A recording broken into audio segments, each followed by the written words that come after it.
The Buddy Holly Mystery, a tragic genius, a haunting legacy. The enigma surrounding Buddy Holly's untimely death has perplexed fans, historians, and investigators for decades. Now, with fresh insights and long-buried evidence emerging, a new light is being cast on the final moments of one of rock and roll's most influential pioneers. But to truly understand the weight of this tragedy, we must first revisit the life of the young man who changed music forever, Charles Hardin Buddy Holly. A modest beginning in Leach, Texas. Born on September 7, 1936, in the unassuming, windswept town of Lubbock, Texas, not Leach as sometimes misreported, Buddy Holly grew up in a deeply rooted Southern Baptist household.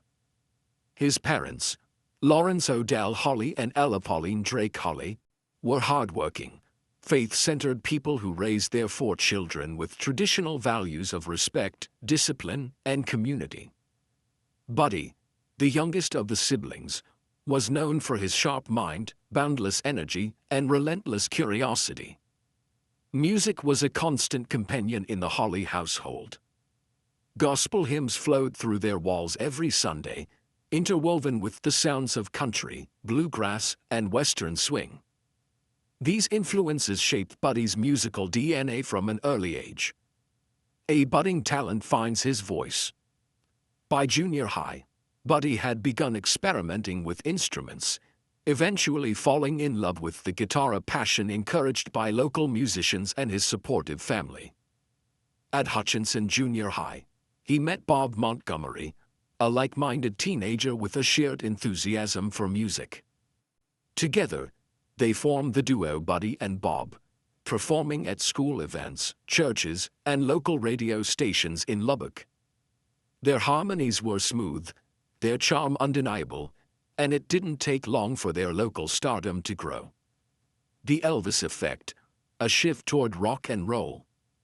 In 1955, Buddy saw Elvis Presley perform live, a pivotal moment that ignited a fire in him. The rebellious blend of rhythm and blues with country music that Presley had pioneered opened a new door for Buddy. He began integrating this electric energy into his own style, departing from traditional country in favor of something grittier, bolder, and unmistakably modern. This shift led to the formation of Buddy Holly and the Three Tunes, and eventually, a deal with Decca Records.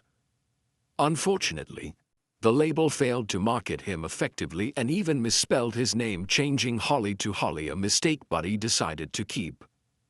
Despite the setback, he pressed on. The rise of the Crickets. In 1957, Buddy formed a new band, the Crickets, featuring Jerry Allison, Joe B. Malden, and Nikki Sullivan. Their chemistry was electric. That same year, they released That'll Be the Day, a groundbreaking single inspired by a line from John Wayne in The Searchers.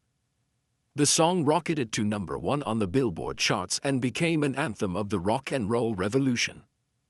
The Crickets' debut album, The Chirping Crickets, followed in late 1957.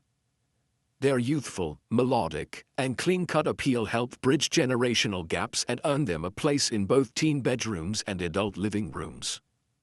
Simultaneously, Buddy signed a solo deal with Coral Records, a move that was practically unheard of at the time.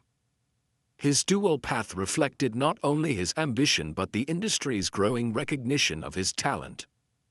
Between 1957 and 1958, Buddy Holly and the Crickets released hits like Oh Boy, Maybe Baby, and Rave On, tracks that continue to influence artists to this day. Love, fame, and emotional undercurrents. In the midst of his skyrocketing fame, Buddy fell in love with Maria Elena Santiago, a receptionist at a New York music publisher. Their romance was a whirlwind. He proposed on their first date, and they married on August 15, 1958, in his hometown church. Despite the fairytale beginning, cracks soon appeared. His relentless touring schedule and the pressures of fame placed immense strain on their young marriage. To make matters worse, Maria Elena suffered a miscarriage shortly after learning about Buddy's death. The emotional toll of losing both her husband and unborn child was devastating. The Peggy Sue Triangle. Complicating Buddy's personal life further was his relationship with Peggy Sue Gerron, the muse behind his iconic hit Peggy Sue.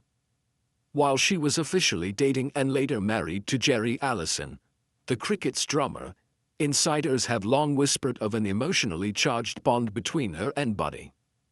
The two couples even celebrated a joint honeymoon in Acapulco, a brief escape before the tensions of fame would catch up to them.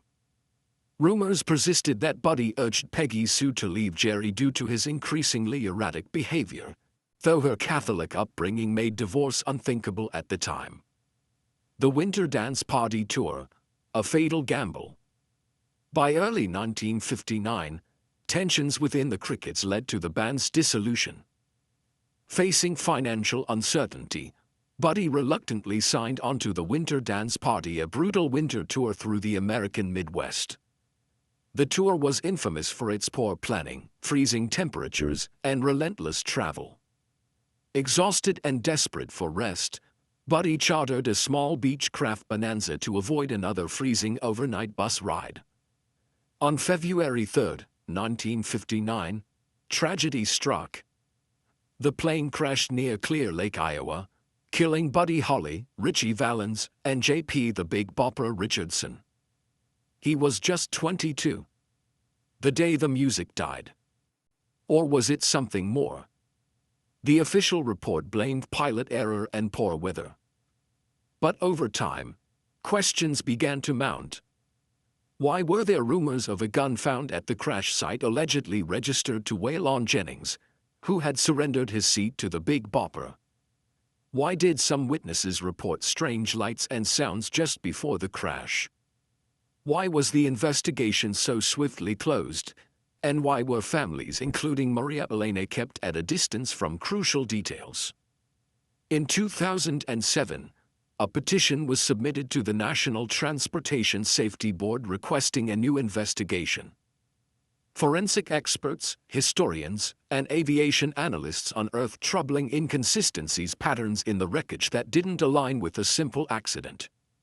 Testimonies hinted at rising tensions among the tour's members, frostbite, illness, arguments over finances, and even suggestions of sabotage or an onboard struggle. Could someone have fired a gun during the flight, causing panic or distraction? Could internal conflict, emotional or physical, have contributed to the crash? Waylon Jennings, plagued by survivor's guilt, once cryptically alluded to things he'd never talk about. Tommy Allsup, who lost his seat in a fateful coin toss to Valens, echoed the sentiment. Even Maria Elena expressed suspicions that the public hadn't been told the full story. Legacy of a legend. While the official record stands, the mystery surrounding Buddy Holly's death refuses to fade. His loss was more than the end of a rising star, it was the silencing of a visionary voice at the dawn of a musical revolution. Buddy Holly wrote, performed, and produced his own music in an era when few dared to. He helped shape the sound of rock and roll and influenced legends like the Beatles, Bob Dylan, and the Rolling Stones.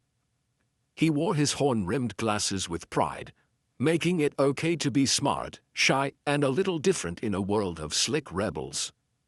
Though his time was brief, his impact was seismic. And if the darker theories about his death are true, then the world didn't just lose an artist, it lost a leader, a husband, a father-to-be, and a revolutionary force whose full potential may have never been realized.